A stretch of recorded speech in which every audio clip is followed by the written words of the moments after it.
experience the full power of the dark side.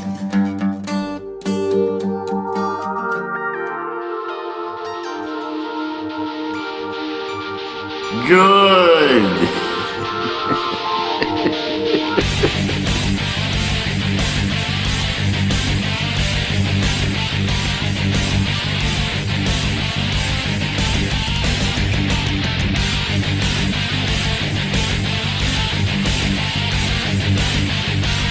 We will deal with your rebel friends soon enough.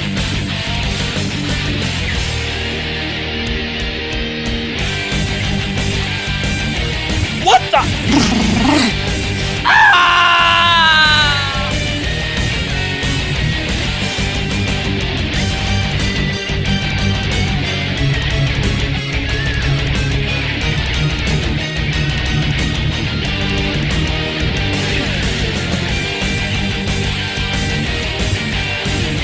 Misa back! Prepare to fire! Oh no!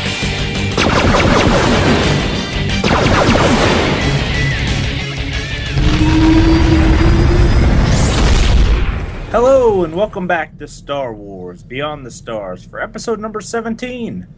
Pre-recorded on Wednesday, December 17th, 2014. I'm your host Fred, aka Sith Lord Corv. And Lou's already in the back talking to our pals John, McCardia, Will, and Maury. But Paige is up here driving the ship as usual. So, what's up, Captain Kimbray? Whole lot of nothing. I really wish you'd get Treek and ID-10T out of here, because we're about to go through an asteroid field and I really need to focus. So you're not going to come in the back and talk with us? How am I supposed to come in the back? Who would fly the ship if I were in the back? Doesn't this thing have an autopilot or something? No, it doesn't. What the hell? Why did I pay all those credits for this thing? And by that I mean, why did I steal this one? I don't know. I finally got those escape pods installed. I imagine your friends are going to use them to get away from you guys. Yes, you just make sure you drive us toward a very fiery planet. Mustafar should do nicely. Okay, well, we're not going that direction. But I'll make an illegal U-turn. Okay, that'll work. So you're just gonna be up here driving then? Yeah, I'm gonna have to. And you don't want Trink to keep you company? No, I really, really don't. You're sure? Certain. Alright, come on, fuzzball. Goopa noopa! And you too, you overgrown tin can. But before I head back there, you can find out more about this show at StarWarsBeyond.com. We're available on iTunes, Stitcher Radio, and SWTORNetwork.com. You can like us on Facebook at Facebook.com/StarWarsBeyondPodcast. You can tweet us at StarWarsBeyond. And our next official recording will be Monday, January 5th at 7 p.m. Eastern Standard Time. And you can listen to that live at twitch.tv/NoSHT Gaming. Alright, I'm on my way back there. Don't crash us into anything. When have I ever crashed us into anything? There's a first time for everything, smuggler. Not if you don't go away.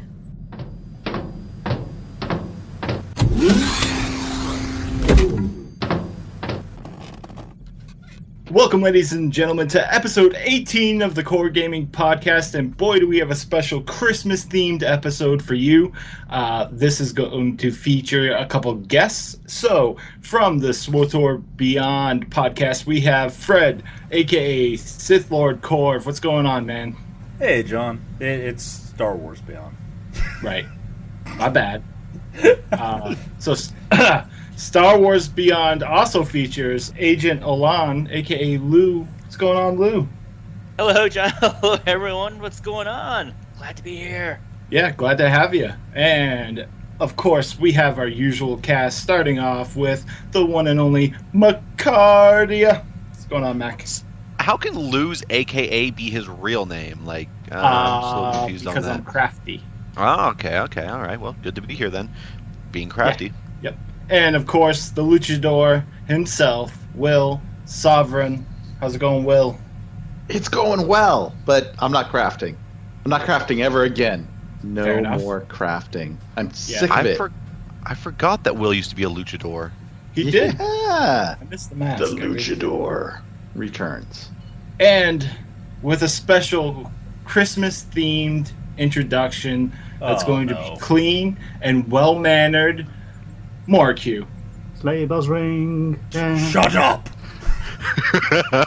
Hey, but it's about me, Morq, on the Christmas edition of the Core Gaming Podcast. Hallelujah, Jesus. Now, we all know it's been a terrible year for some people. It's been a great year for other people.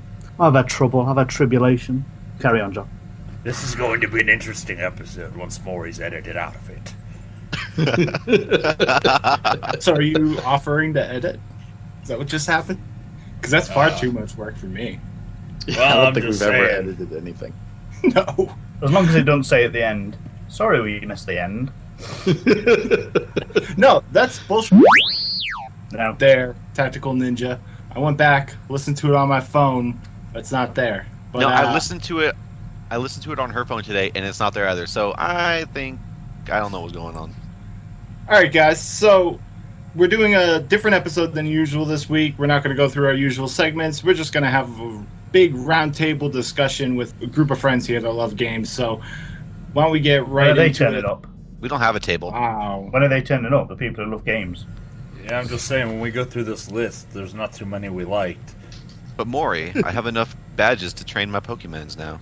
Uh-oh. Yeah, but Mike, you know me. I hate Xbox gamers. I hate PlayStation gamers. I hate Nintendo gamers. I hate PC gamers.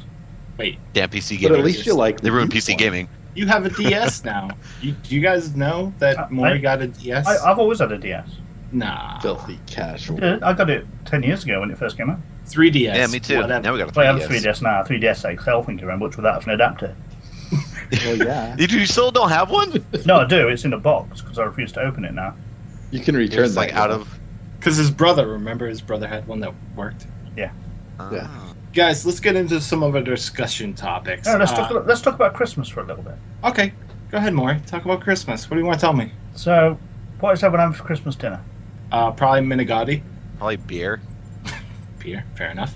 I will have a very traditional Christmas dinner from my grandfather, and where he came from, near kind of the border of Sweden and Norway. So I'll have some So, you having meatballs? handmade sausage. I'll spend all Christmas Eve making sausage with my grandfather, and then have left So, rutabaga, Eve, those kind of things. You know, you're going to be pounding meat with your granddad. Okay. you know it.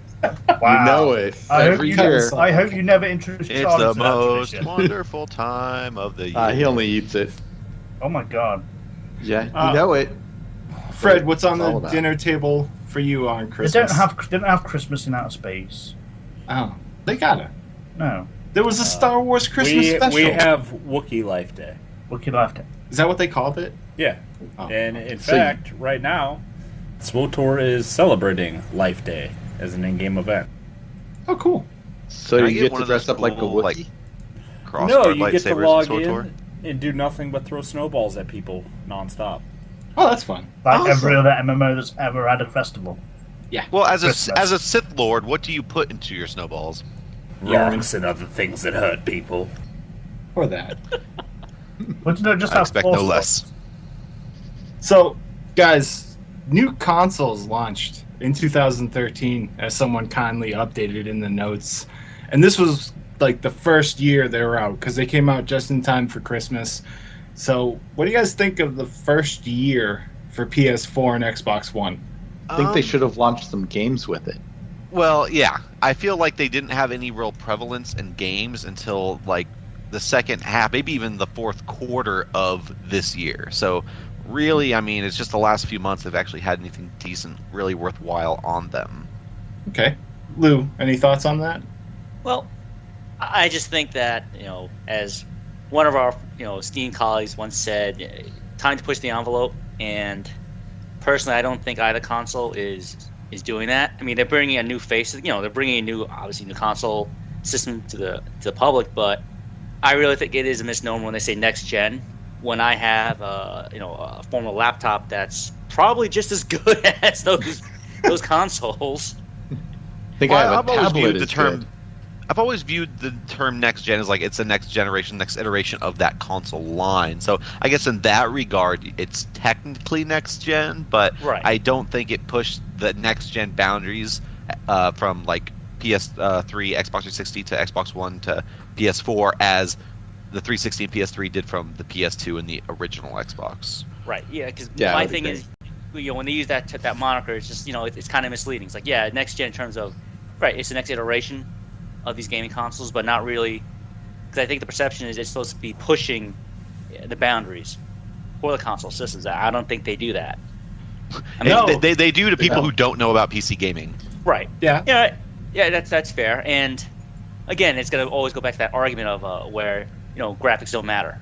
Pushing the technical envelope doesn't matter. But then again, you want games. It does matter though. Yeah, you want games that are more challenging. You want games that have to look good and also play well. And entertain you. So super modular console? Yeah. Nope. No. At this point, just call them what they are. I mean, they're frag boxes. Yeah, mini PC. Yeah, that's all. Yeah, I definitely agree. Like, one, the consoles were cheap hardware, so they really didn't improve anything. They made it so you got to be more social with your console. That's like the biggest improvements that they made. But really, hardware-wise, cheap, and then no games until like fourth quarter. Yeah, just a severe drought on games for a long time, and I constantly thought about getting a PS4, but never actually went out to get one because I had an Xbox One with no games. So I figured, why get a PS4 with no games? There was nothing to drive me to buy one. I had a very similar situation.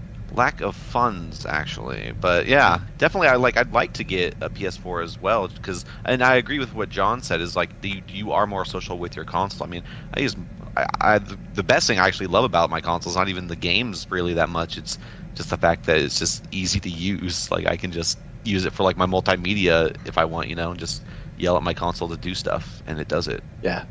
Do you guys think that anything that came out this year really sold consoles? Yes. Shops. Black Friday. What Friday? Black Friday. I was just gonna say that the Black Friday incentives. I'm guessing Call of Duty definitely pushed consoles. They always do, and it was actually It was actually a really good. I like this one. Okay, I've said it before. I'll say it again. I actually really like this. So I definitely think that Call of Duty pushed some. Man, F Call of Duty. I'll tell you what happened. I got an Xbox One this year for Black Friday sales. Oh, you did? Yes, because 2 years ago on Black Friday, I went out and I bought an Xbox 360, which remained in the box until this year on Black Friday, when I sent it back to Microsoft for $100 credit toward an Xbox One. They also gave me a free game in addition to it coming with both Assassin's Creed Black Flag and Unity, so that's like a game and a half right there. And then the free game that I picked was the Halo Master Chief Edition. So because that's like 4 games right there. Yeah, so basically I got 6 games and an Xbox One for $229. Wow, that's a good pretty deal. Good. That is $170 off. But now let me tell you about the Xbox One and my initial experiences with this. Okay. Yes. Okay. I bought a 2DS like a year and a half ago, or whenever the 2DS first came out. That's Nintendo's like cheapest handheld you can buy. Yeah. Yeah. It's a 3DS without 3D and folding. Yes. Yeah. It's like a new age Game Boy basically. Yeah. And I also have a Wii U that I bought about a year after that one came out. Okay. Both of these things have rechargeable batteries built into them. Why the hell does the Xbox One need AA batteries in the controller? That's a good point. You just paid me, if I would have paid full price for all this crap, probably like $500. You just gave me $500. Now go out and spend another $25 to get a rechargeable battery. It's the same company made my DS without a charger. Nope.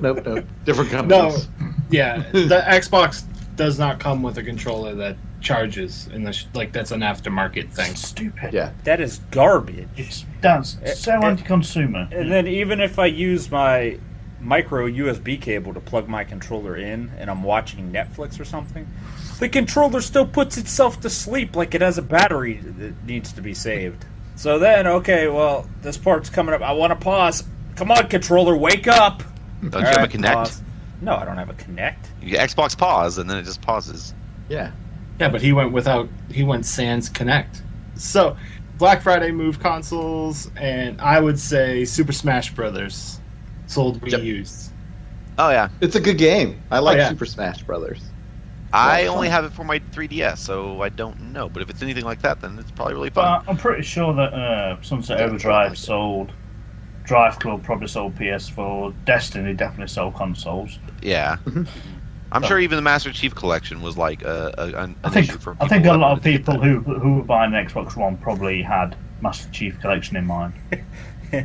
And as we know from your guys' last episode, apparently poor naming conventions sold Xbox 360s. Yes. Poor I naming agree. conventions and ill-informed parents.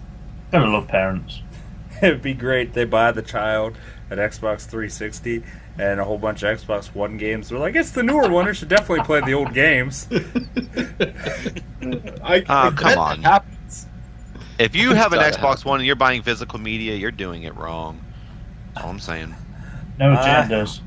No agenda. No agendas at Your Christmas. physical Man, media. I had the 360 and it sat in a box in the other room for 2 years. I never even cracked the seal on that thing. And it was the Skylanders bundle. Like, it had some random Skylander in there. And I just put a shipping label on that thing and sent it as is back to Microsoft. I got the coupon code like the day it arrived. You probably could Didn't have even sold have it to more test than it. $100 though on eBay. Yeah, I'm pretty sure. You probably would have got more than $100 for Well, it. I didn't care. I Probably only people that paid love 70 for it. Skylanders. I paid 70 for it. Well, that's pretty good. And I wasn't going to get on eBay and deal with having to ship it to eBay and all, or ship it to somebody that bought it on eBay or anything like Oh that. no! Oh my god! It must be so inconvenient for you to ship stuff. Shut up, Mark. This year, I think, probably, I don't know. I'm kind of new to like watching MMOs. Would you guys say the amount of MMOs that came out this year is usual? No, not good No. ones. Not like AAA type ones. I feel like this last year we got every AAA MMO that we'd been waiting on. ESO, World of Warcraft with a new expansion, Arcade, WildStar. Lord of the Rings had an expansion. We had SWTOR had SWTOR had an expansion. We had expansions. Final Uh, Fantasy restarted. we had Yeah. the building Fire- simulator for EverQuest that came out as well. Oh, We yeah. lumped in with it. Oh, next, yeah. Yeah, and then I think that was it. But that's quite a few. So that's not usual. No, No. not So- for such high class ones type thing, like with Do money you ex- behind the stuff. so like that probably won't happen next year then. No, I doubt it. No, I don't think so. Was it this year that Final Fantasy XIV relaunched? Yes. Yeah. Yeah, I'm So pretty sure the that's another relaunch was this year. Because didn't it launch like fall last year, and then everyone kept getting free month after month after month? It was further Yeah. back than that. It was probably like a year and a half or 2 years ago Oh, that it launched and it completely fell on its face. And the guy that was in Yep. charge of it resigned from the company, and Yeah. they started rebuilding that game from the ground up. I think they But- did a good job. Yeah, now it's a subscription MMO. It has over 1 million subscribers. Wow. You can't really complain about that. Nope. And you can play it on PS4 and PC, and you can play the same characters on both platforms. That's nice. That is pretty cool. So, I mean, were there any MMOs that came out that you guys thought really stood out, or anything that got standout expansions? Well, I know that there's probably two people here who have a similar answer. Yeah, no, and I'd like to hear like what's kind of gone on with SWTOR to keep these guys playing it. Well, SWTOR itself had 3 expansions hit this year. First, it had Galactic Starfighter, which actually added space combat to the game. That, in it of itself, is a mini game and almost like a little esport where you get on there and it's about building your ships right and being able to outplay the other people that are in there. It's completely PvP right now, but there is a little bit of talk about adding a PvE version of it. That kind of And they- practice. Well, you know, you got the Care Bears. They don't want anything that has to do with PvP at all. They don't want to play other people. So they're like, well, why don't you add a PvE version so we can fly around and, blow up NPC ships? I don't even know what they want out of that, but, if they add it, that'd be cool. I'd try it and see how it is. Yeah, but see with something like that, I'm all for them adding a PvE element to it. That's great. Adds more content to the game, which is awesome, but by the same token, if it's always going to be the same rote missions every time they go in there, eventually you're going to reach a point to where you've played those missions already. Okay? It's not going to be something that the server can just randomly generate for a group of 4. It's like, all right, you guys are in a squad, are together, great. Go in the zone here. I just completely randomly generated the mission for you to run. When SWTOR launched, I'm pretty sure you could already do Starfighter stuff, but it was on Rails, right? Yeah, Yes. it was on Rails thing in your class ship. And this one you actually get strike fighters or scout ships or bombers. And no more Rails. Nope. No, it's completely free flight. That's pretty cool. Free flight, and you do have actual objectives in the zone you're fighting in, and trying to eliminate the other team at the same time within the time frame they give you for the mission. So, for the PvE folks, couldn't you just be like, that stuff's already in here and just give them more missions? They very well could. They could just completely isolate it, just take away just make it its own separate instance again, like get rid of the other team, and maybe pare it down to where it's just, normal group size for SWTOR is 4 people. So if you want to keep it, group of 4, and they have to run these missions in their own instance version of a Galactic Starfighter mission, yeah, I think they could probably do that. The elements are there, they just have to make it so. Just make it. But at this point, maybe, I don't know if SWTOR servers can handle it. Gotcha. Creating that many instances.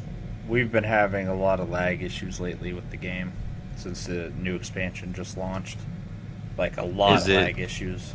Is it because there's been a resurgence of people coming back, which is what usually happens with expansions, or is it another issue entirely?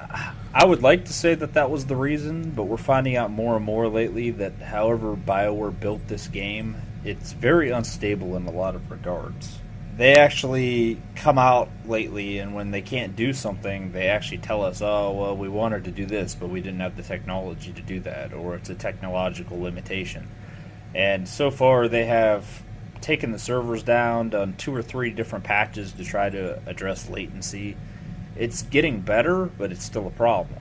When it was at its peak, you would literally hit a button to do an ability, and your character would just stand there for about 10 seconds and then do the ability. Oh, wow. Yeah, that's bad. But did that change from launch? Because I don't remember those kind of activities at launch. The performance seemed pretty reasonable. It just changed a couple weeks ago when they actually launched their new expansion. Oh, okay. Well, that always happens.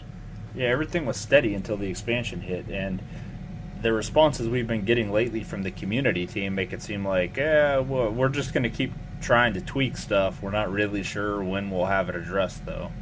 Oh, man. And it's been incremental. Every time they do a maintenance, they do a little patch, and they're like, we changed some stuff on the back end. We're letting the new planet add more instances.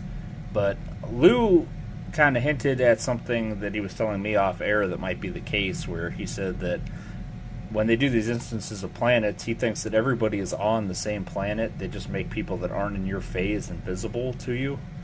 And he thinks maybe they need to separate the planets entirely, if that is how it's built, so that there's more than one instance of a planet and everybody isn't crowded into the same area. Well, yeah, if that's how it's working, then basically what's happening is, client side, you're not getting performance hits on your PC and stuff, but the server is still going to get dragged down, if that's how it's working. And then this kind of caters back to another thing. I don't know if you were listening to us last episode where we were talking about MMO launches, or when they release DLC that brings back waves of people, and how no one really handles it properly and puts money down for the servers and stuff. Oh yeah, I remember you guys were talking about World of Warcraft and limiting people's playtime. What'd you think of that? I think for WoW that would be a practical solution. SWTOR has a fraction of the player base that WoW does. And honestly, with the amount of servers that SWTOR has, there's no excuse for them not to be able to make it where we can all play. Okay. Especially when you get bleed over effects. There's 2 new planets. I can understand people on those planets maybe having latency issues, but when you're in a low-level planet, off by yourself, and there's maybe 20 people on that planet, you shouldn't be lagging. No. No way. Yeah. Right. But And- that's back end stuff.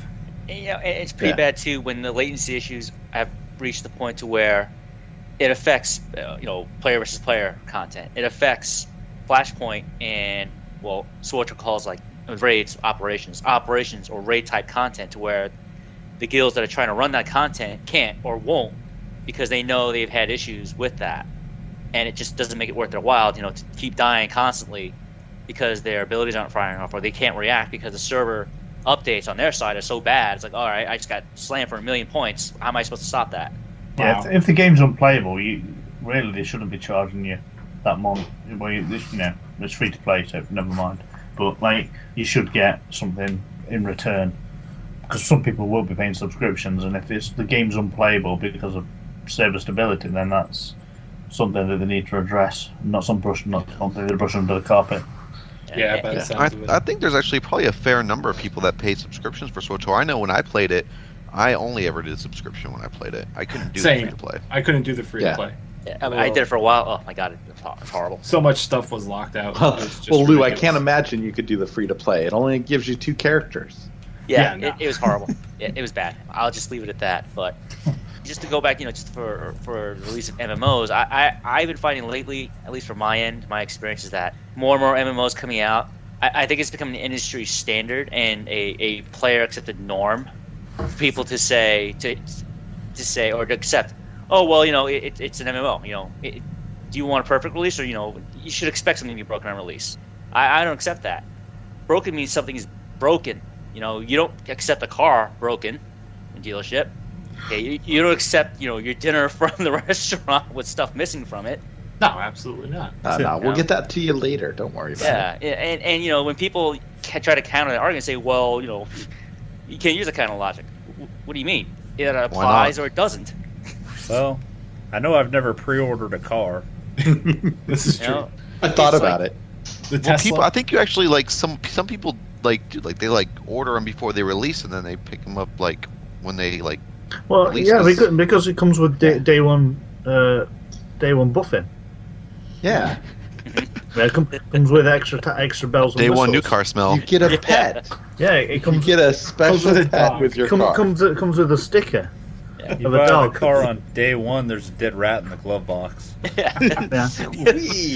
But It's a vanity pet. Yeah, but the one point I just want to try to make is the fact that you hear all these MMO game companies always say, "Yeah, we're always looking at our competition. We're not going to make those same mistakes." And here we go again. Yeah. You have all these same thing. companies spouting the same mantra. Yes, we're keeping a close eye on our competition. We're not going to make those same mistakes they made in the past. What happens day one, or not even day one, like weeks, months down the road during the life cycle of that game, you see the same mistakes, and inevitably the comparisons pop up. Oh, you know what? The same situation happened 5 years ago in this game. Sadly. And they fixed it. Well, maybe if we're lucky, Ubisoft will make an Assassin's Creed MMO and it'll Oh my all God. be fixed. Wow. I think the problem is sadly, devs can't make the transition between creating a game and running a live game. I think it's too big of a different change, and I don't think they can handle it. And I think that's why things go wrong. Well, what about these beta? Everyone that launches an MMO has these early access alphas that you got to pay for. These closed betas. Why doesn't someone wisen up and just open up the game for free? You guys get to download, you get to play for a month for free, so we can test server load under realistic conditions, not under the 1,000 invites we send out or whatever. Because that would make sense, John. No, honestly, I think that some people, I think still a large majority of people, wouldn't do that. Wouldn't just go in for the open beta and things like that. I think people still would just wait for the game and buy it, and then they'd play it, and then they're still not going to have the same amount of numbers that play the beta as play the live game. And I think it wouldn't help that much, because most MMOs do have a month of open beta before it launches, and that still doesn't help it. Yeah. Well, SWTOR, what they did for this expansion, they didn't even do an open beta. They did a closed beta that lasted for about 2 weeks. And that doesn't help them. That can't help them server wise. It might help them with maybe broken content and things, but it doesn't help it with the actual back end stuff. And like I say, it's hard to entice people. There are some people who are just so eager to play the game that they will jump at the chance of playing the game early in open beta and stuff. But there are a mass amount of people who buy the digital, buy the physical goods. Speaking, it's hard. They play it on day one.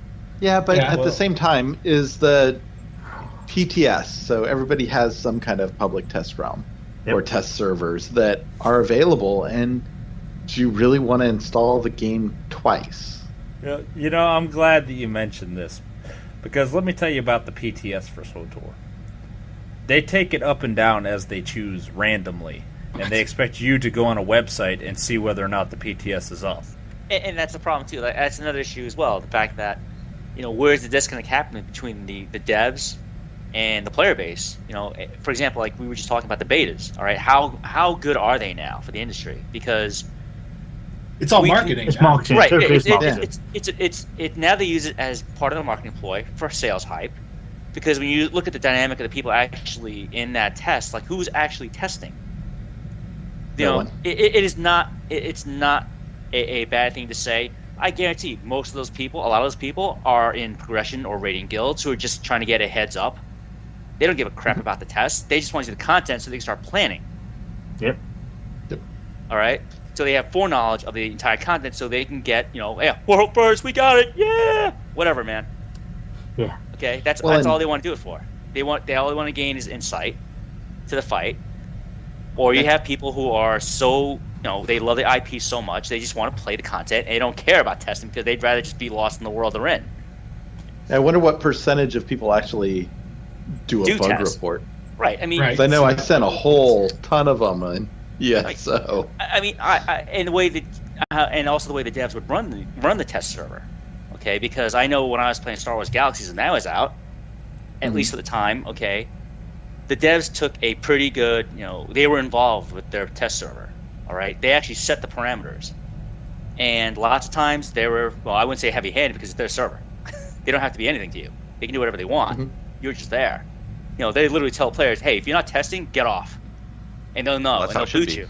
And that's how, exactly, that's what they did. It's like, hey, if you're not here to test, get out. And you know what? Here's the beauty of what they did too, because I told this with Fred.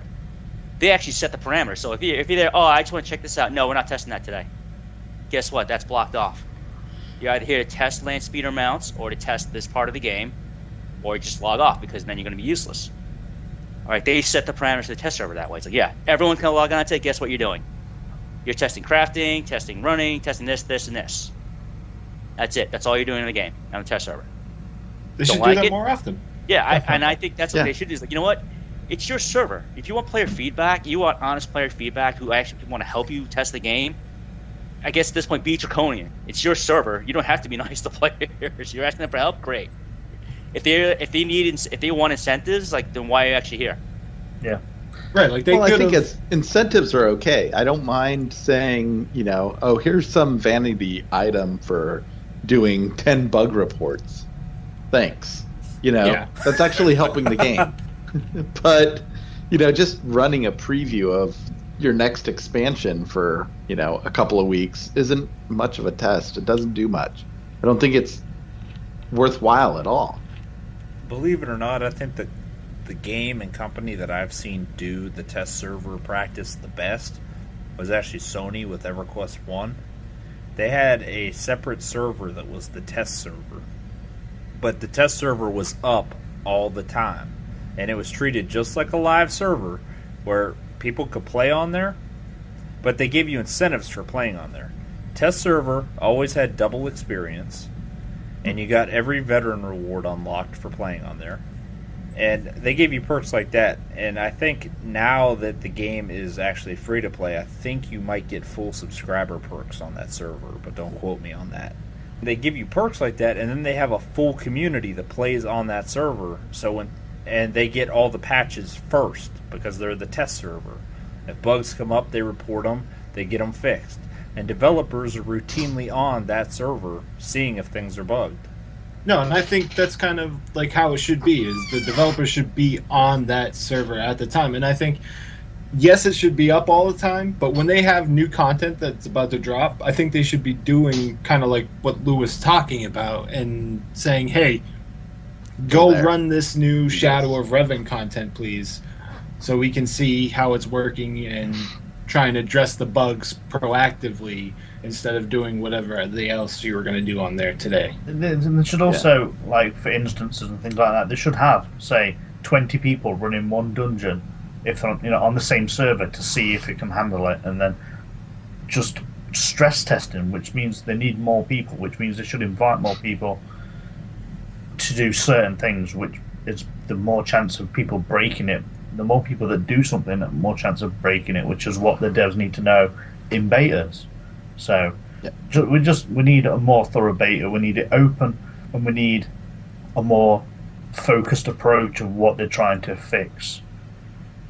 Like we had ESO weekends, just like play up to level 20 every weekend for 2 months, and came to launch day, and there was a month after launch, there were still quests that were bugged from beta weekends in the level 20 zones. That should not be acceptable. Yeah, that shouldn't be acceptable. That's not right. And like I said, maybe they weren't taking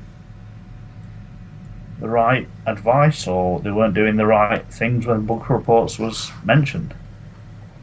All right. I think a lot of times these companies don't have developers that are designated to fix bugs.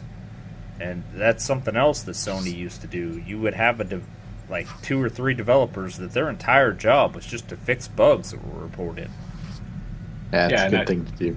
I would hope that that's a position people hire for. Yeah, I mean, a lot of the problem, I think, well, not a lot of problem, but it's finding the code that's wrong and then making the adjustments, and then making so the adjustment doesn't break anything else. And it is a long process. It is a difficult process, but still, they've built the game. They should kind of hopefully figure it out between them all. I mean, they get paid enough. I imagine they get paid a hell of a lot. So you would hope that. I hope so. But like we talked about Ubisoft, maybe they've just got all the interns doing the work. I just think they're crazy. All right, so let's take a break from MMOs, because I know you guys are going to talk about SWTOR a little bit when we talk about our past year and stuff. So game streaming, that's becoming a thing. So think EA Access, that has a game streaming service. The NVIDIA Shield launched, and that has an NVIDIA Grid beta, which basically you can play games off NVIDIA servers. PlayStation Now came out. Have any of you guys tried any of these streaming services? I have EA Access. How's that worked for you this year so far? Well, is it really streaming? I mean, it's like I just have access to those games and I can just download them for free. So I don't know if it's really streaming at that point, though. Oh, you do download them? Yeah, you do download them. Oh, never mind. EA Access, not on the list. Raptor's got streaming capability. Shadowplay is another. This is more. No. I'm talking more like on play live. the game. Oh, so things like off your actual hardware, like the Steam Share, that's kind of streaming. Okay, that's what you mean. Yeah, where you can run it on your PC, and with Steam OS, you can, if you have another PC, you can play it on that. All right, now I'm done on that. No, I have a subscription for OnLive. Okay. Which is a game streaming company, and they, I've played things like Witcher 2 on that over the cloud streaming capability. So you're actually basically playing a game that's running on a PC, but you're playing it through your browser. So it's not physically on your PC, and you can play. Well, I shouldn't say play, but you can watch games on the iPad. They might have a controller for it, but I got it for all the backlog of old games for my kids to play, because they have a ton of old stuff that you can play. Kind of like, what is it? Archive.org has a bunch of old arcade games that you can play for free in their software arcade. So if you like games from, kind of the Wayback Chair, the stand-up arcades, if you want to play Dig Dug, those kind of things, you can play them all streaming now. That's pretty cool. Mr. Dewscast. Yeah, no, OnLive is more recent. So Witcher 2's on there. They've changed their model a little bit, but you can do what they call cloud lift, I think it is. If your system isn't quite meeting the minimum minimum requirements for a game, you can basically do their cloud lift, which will take your physical license for your game, lift it up to the cloud where they will stream it back to you, so you can run it on a computer that doesn't necessarily have the best graphics card, yet you can still see all the graphics as if you were there. Granted, you have to have that broadband connection. It is always on, and if you're traveling at all, basically all your games are gone. Right. Now, latency is a concern with like services like this. Have you noticed anything? The games that I'm playing on, I don't really notice it too much.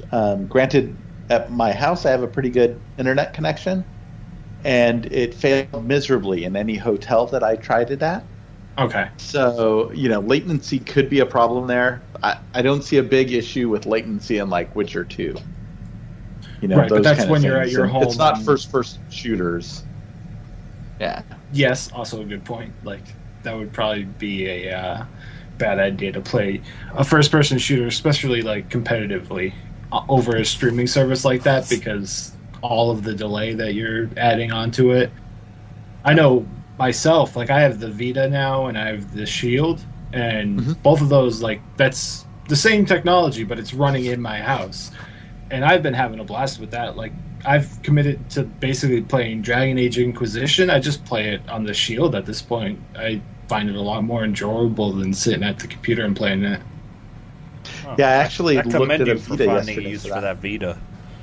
Oh, Yeah. no, the Vita, none of the games. I had to get, like, a hand grip thing for it, for one, and then, I don't know, there's really nothing on PlayStation that I find a use for. Kind of a running joke when it comes to new releases. Yeah. Oh, look, coming on Vita. Look, Yay, John must Super be gets a getting it. game. Super gets a game. That's the new joke after. Do you think it's going to Wii U? Well, hey, apparently, what is it that's going to Wii U? Something Ubisoft did. Oh, Watch Dogs. Why? That's Yeah. already out on Wii U. Winning. Yep. Dude, that game's totally next gen. Of course it's coming out on Wii U. Man, I got that for Wii U. Do you? HDMI. Probably Yeah. runs better than it did on PC. It does. And You it see looks my little better, note too. on Watch Dogs in my little description of stuff? Nope. Yeah, I'm Nope. sure Use we'll the get it. gamepad down. to hack things. It's good, huh? Great. Hey, maybe It's like when I bought Arkham City on the Wii U, and the only reason to do that is because Batman's wearing a different suit, and you can press a button in the middle of the controller to make it power up. Oh, Oh, that's snap. badass. That is But one badass. thing that was pretty cool about it was when you would talk to Alfred, his voice would actually come out of the controller. Like it was actually like a communicator. PlayStation It's 4s do immersive. that. You sit, Yeah, you they sit do. there in the living room with the big screen playing Arkham City Armored Edition, and you turn out like all the lights and stuff, so like you feel like you're Batman in Gotham City. Hello, my There's that name little tinny voice talking to you all the time. Michael Caine. Oh, you're gonna give us a Just Michael wait. Caine impression? I did it. That was Oh, it. okay. It was like a 5. Yeah, my cocaine. Michael Caine. All right. Let's Oh, round they're up this Master like Bruce. these discussion points. Amazon bought Twitch. Steam started broadcasting gameplay. So, what do you guys think? Is this taking off? Is this going away anytime soon? Well, I think especially with the ease of that the consoles bring to the general public, with being able to stream that game, streaming like for people to watch is just going to get more popular, especially since they use it for all these tournaments and stuff. Yeah. Well, and if you look at Twitch, their daily viewership is larger than a number of cable networks. It's nice that Twitch has more cable or more viewers than the Hallmark Channel or Yes, That's because- Smithsonian more Network. audience than nationally recognized cable networks. But that's You know? because you can actually see what you want on Twitch, as opposed to cable, where nothing you want to watch is ever on. Yeah, but still, That if is you true. look at it, it's just incredible to think that Twitch is actually getting more viewers than people who, would necessarily change to that channel. Well, That's it's cool. incredible to me that cable still has people that subscribe to that crap. I canceled my cable 2 years ago and signed up for Netflix, and I haven't looked back. Damn Netflix you, is Game amazing. of Thrones. No. You're going to be able to get HBO streaming Fun soon fact. without the Yeah, soon. Not subscription. yet, though. You can't watch Yeah, Netflix once that happens, I'll get over HBO here. Go or whatever it If is. you don't have a television license, you can't watch Netflix over here. Wow. Wow. So you can't watch like our TV channels on the PC, even if you don't own a telly. You still have to have a TV license. See, that's the beautiful thing about that, It's like Maury. a You driver's just sign up license. for a streaming service that lets you watch Netflix, streaming it from a computer in a different place to you. Just like we're talking about on live with the games. That's true, but Yeah. You could pay an American company to watch Netflix over here and stream it to your computer. we can't even get pirate things over here. We can get blocked. We're talking Oh, about so- Pirates of the Caribbean are from over there. No, it's Can't watch Pirates of the Caribbean. Can someone shoot his ship down? We're obviously not talking about Pirates of the Why, Caribbean. why did we have Fred Pirates. along? Like, Why wouldn't we have Fred along? dude's just stupid. Like, why don't we get him on? I Talk about think we should have more lowering the often. tone of this show. Ridiculous. All right, so why don't we go ahead and we talk about what our favorite gaming moments were from the past year and some of our disappointments. Mac, why don't you go ahead and start us off? All right, so I'm just gonna kind of blaze through this. Let's see. As usual. Good was Destiny was good. I like Destiny. Rubbish. There's a lot of shooters on my list. I played a lot of shooters this year. So let's just group those together. Advanced Warfare, Call of Duty was really good. Actually, really enjoyed this one. Probably the best one I've played since Modern Warfare 2. Said that a few times. Sunset Overdrive, not exactly a first-person shooter, but an adventure sort of third-person, jump around, break the fourth wall. Really fun. Definitely beat worth it? buying. What? Have you beat Sunset Overdrive? Yeah, I mean I haven't got all the collectibles, but yeah, I've beaten the main story. Okay, all right. Yeah. It's not complete then. Yes, it is. Halo Master Chief Collection. Those are like my shooters. Didn't really get to play any multiplayer with Halo Master Chief Collection, obviously, no. Remember, Those two. parents, don't get Master Chief Collection for kids' Christmas. Wait till it's fixed. Because Yeah. they will want to play against other people, so And they they can cuss. Yeah, and Actually, I should definitely try it. I haven't tried it out in like a week or two, so. Message to parents: why the hell would you buy Halo Master Chief Edition when Pokemon just came out? Speaking of which, I got Pokemon Sapphire. Yeah, so all the I'm playing that badges in too. a week. Yeah, getting all my badges. I got 2 badges on last week's episode. How's Victory Road treating you, Maury? I finished. I spent 3 hours grinding it yesterday and got 2 levels. Yeah, this Elite Four is like putting a lot of vinegar in Mori, so. It really Did is. you try actually playing the game? I played it for 2 hours and I was just grinding against Durants on my bird, and it just got like 2 levels. Is that like killing boars in like the forest or something? Yeah, it's like grinding boars for like 10 XP, and it's really Yeah. tedious. Well, here's a game that you can more agree on then. Smite, definitely started really playing it this year. Great game. Obviously, I'm not as skilled as Maury and Will here, but I've been trying to put a lot more time in lately, and it's like really growing. I mean, I've actually started playing characters I've never even thought of playing before. Like Monkey and Girl. Who's No, monkey? I know it's it's a guy, but it looks like a it's- girl. but it's not a monkey. Not a monkey either. It has like Well, whatever. Maybe if you said rollerblade girls, I could let you get away with that. Like, Alright, okay, fine. yeah. Hey, I'm new. Ish. Whatever. Yeah. Still never played that guy. And another game that was like kind of fun until I realized I sucked was Dota 2. Was playing that, and then everyone around me was getting good, and I'm like, I hate this game. I suck. So I stopped playing that. But it's a good game. Yeah. Games that were kind of a letdown. Watch Dogs was really like I thought it was going to be this great game where I could like explore, just hack everything, and just like I thought it was going to be like a better GTA because that's what they said it was going to be. And then I got into it, and I'm like, there's like 8 songs on like the radio, and I hate 7 of them. And like the driving's kind of like I go slow mo. I don't understand that. And then I got about 10% through the story, and then I'm like, I hate the guy I'm playing. Like I don't like the guy. Like how am I supposed to continue playing if I don't like the character I am? No, I'm So in I the just stopped same playing. boat, dude. I've never finished that game. I paid $60 for it, never finished it. Yep. Same boat. Paid $60. Although I'm assuming you got it on a console. Yeah. Yeah. See, I bought it for PC, so didn't run. And then I hate Aiden Pierce.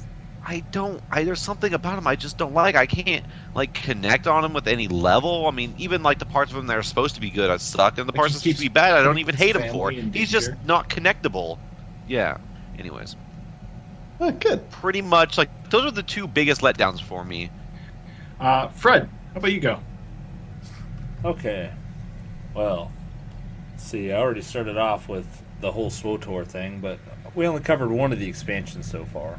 Mhm. So, go ahead and mention, too, they added in Galactic Strongholds, which actually added the ability for you to have a house in the game. Which they launched with 4 different houses, and one of the pre-order bonuses was they gave you one that had 5 rooms unlocked, which unlocking the rooms can be quite expensive, like millions of credits per room. Youch. Wow. So they give you a house, but they don't give you the keys to the room? Well, they do kind of help me out a little bit in the fact that every time they do a patch, they break the decorations window, so I really can't decorate it. Oh, good. So I go into my house, and it just looks vacant all the time. Nobody lives here. And that's still going That's on? awesome. That's like Mac's face, right? It's just vacant. There's nothing going on. Well, What? one thing that SWTOR Exactly. does repeatedly, they break something, and then they do a patch to fix it. And they do fix it, and then when they do the next game update, it seems to break again. Like, they break the same things that they've already fixed. And it's a recurring theme lately. That's awesome. And while I'm on that tangent, I want to get your guys' opinions on this. Sure. You know, they just had... Are any of you guys an achievement hound at all? Maury. With Xbox games, kind of. Yeah. Sometimes. No. Okay, well, you guys get the basics of collecting achievements and how some people, that's their gameplay.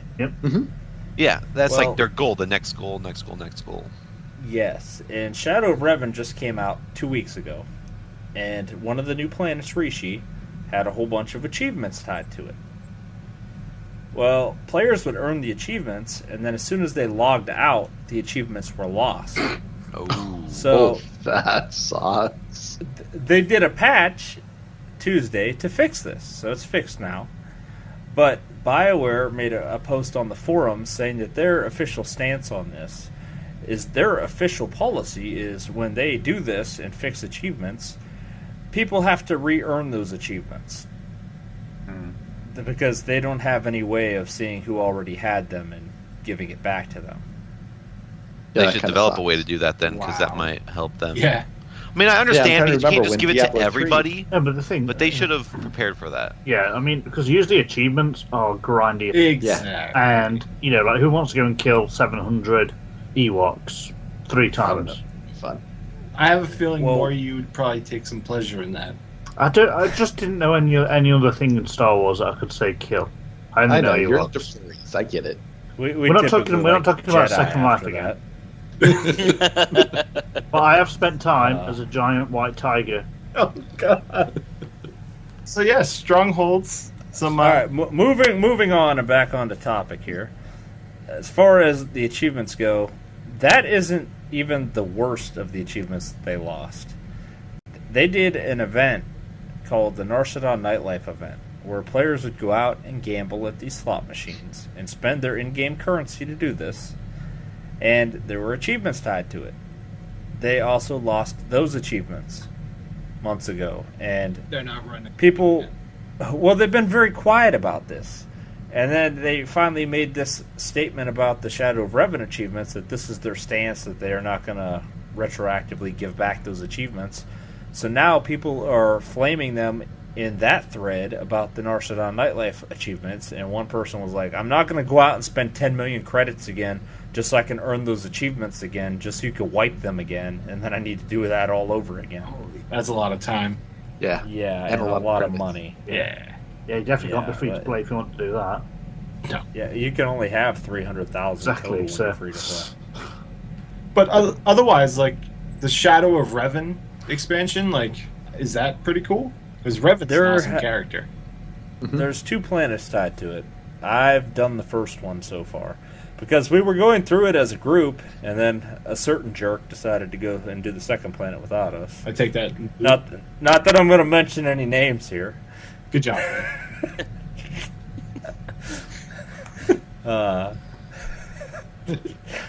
I gave him hell about that yesterday when we recorded our show.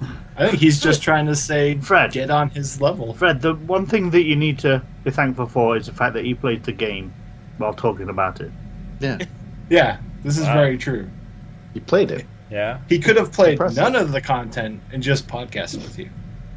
Lou, how's your year been? It's been pretty good. I've had my share of disappointments like everyone here. Like Mac, I also bought Watch Dogs for the PC. All right.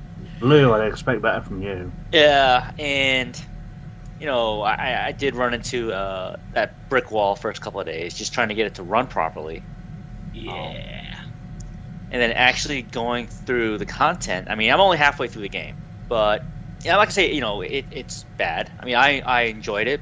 I'm at the halfway mark, and the day I stopped playing, I actually stopped and thought to myself, why am I logging onto the game? Because there's no real incentive for me to get on there to complete the game. I don't feel that need or that desire to see the rest of the content.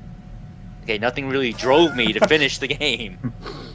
Okay, like you play single player RPGs, all right? And you want to finish the game. Okay, like for example, when Dragon Age Origins first came out, you wanted to see the entire story. Okay, if you're a Grey Warden, all right? Or when you first play Mass Effect. Okay, games like that, you definitely want to see to the end because you enjoy it, you like the storyline, you like where it's going. Halfway through Watch Dogs, I'm like, I don't see the incentive. It feels, blasé to me. I'm not gonna log on, so I haven't touched it since for months. Yeah. And definitely at least with that for the single player type games. In preparation too for like Witcher 3, which at least the devs for Witcher 3 say, hey, we have issues, we're delaying Witcher 3 to next year, which good for them. Oh, absolutely. Right? Yeah, But they made a big news story out of it, like, we just discovered people don't like unfinished games. Right, and I'm glad they actually went that route. They bit the bullet. They're accepting. Yes, you know what? We are going to get player flack. We'll take it because, in the end, if we release a better product that's finished, Didn't Witcher also promise free DLC for everybody on every console and stuff and every platform? Witcher doesn't charge. Like CD Projekt Red doesn't charge for DLC. They don't believe in it. And they promised. They promised that a few weeks ago as well. Right. So that's cool. Yeah, and you know what? And they for them, I like to say, they were professional enough and adult enough to say, yeah, we have mistakes. We need to fix them, and we're going to take the time to do it. And I really wish more companies would take that approach. We'll see this year, latter half of this year, when EA, when they had their major. They had their major shift, CEO going away, and now they're actually doing that part where they know they have problems, and they're going to take the time to address them because, you could have a great product, but if it comes out bad, and we all know how fast word spreads in the internet community, especially the gaming community. Even though, in a couple of days, your product could be completely ruined because no one's going to want to touch it. Because, I heard from my friends it's broken or it's busted, and it's not worth your time. And it doesn't matter. We put fixes out. Who cares, man? No one's gonna bother following you again because your stuff's broken. I'm not even gonna bother with you anymore. So, I'm glad that at least some companies are stepping forward, they're manning up, and they're moving forward with that approach. I also been trying out a bunch of MMOs that came out, like you mentioned, like RJH, Firefall, WildStar, for some starters. I actually went back. I used to play Star Trek Online when it first came out. I was a subscriber. I resub back again a few weeks ago because SWTOR, or Star Trek Online, actually released the latest expansion, which is called Delta Rising, which now ties in the Voyager series to the game. Cool. All right. When they brought back some of the actors, some of the cast, they brought back Tim Russ, who plays Tuvok, Jerry Ryan plays 7 and 9, Robert Picardo, who plays the Doctor, so on, some folks. And they wove in some story content with them in it. All right, so I went back and tried that out, and realized that anything kind of like EA, anything that Perfect World Entertainment touches, people should just stay the hell away from. Okay. Who works on Second Life?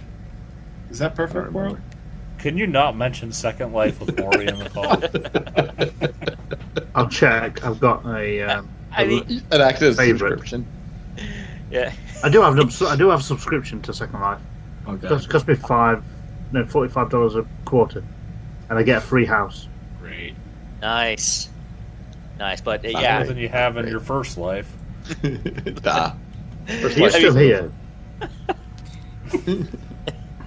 I mean, it's been taking the majority of my game time is just trying out the new crop of MMOs that popped out this year. And yeah, as we mentioned earlier in the show, it seems that this year there were a lot of titles that released. Yeah, no kidding. You know, they came out, I wouldn't say right after but it was just a steady release of titles that people were waiting for a year or two. And for better or for worse, some of them, disappointments. Some have a rocky start and they're working on it, and some show promise. And those ones I'm watching, like going back to Star Trek Online again with Perfect World Entertainment, they have taken that game and completely transformed it into a grind fest. Okay, and a real boring grind fest. Things like playing Archage, beautiful looking game, runs smooth, looks great, but you know what? The moment you start playing, after a few hours, you realize, wow, this really feels like, okay, yeah, we have a free-to-play model, but if I'm not subscribed, I get shafted in terms of XP. Yeah. I have a limit on this. I have a limit on that. But it surprised me coming from Tryon. Exactly. Yeah, that's what I was going to say. They had such a great model with Rift, and then Arcage came out, and I know me and Maury, we jumped in there to check it out, and you're right, dude, if you're not paying, you get shafted. Can't even own land, nothing like that. It's like, all right, I don't want to play this game anyway. An Asian MMO that they just kind of administrate. Yeah, I don't think that they had direct control over the business I'm model. pretty sure they do. Cause they do. They're publishing it in the States. They own the rights in the States. Yeah, so they can decide on the model, which, like I said, it is kind of confusing because that they get told that Rift is one of the best free-to-play models out there, probably the best. So it's very strange. Oh, and also we missed out the fact that Rift had their new expansion, Riptide, I think it is, came this year. Lots of good stuff. Yeah. I think it was also this year they added souls to make it so every class in Rift can do every role. Oh, okay. Which is nice. So are there any MMOs that came out with this batch, Lou, that maybe you weren't sold on at first, but you're still keeping your eye on?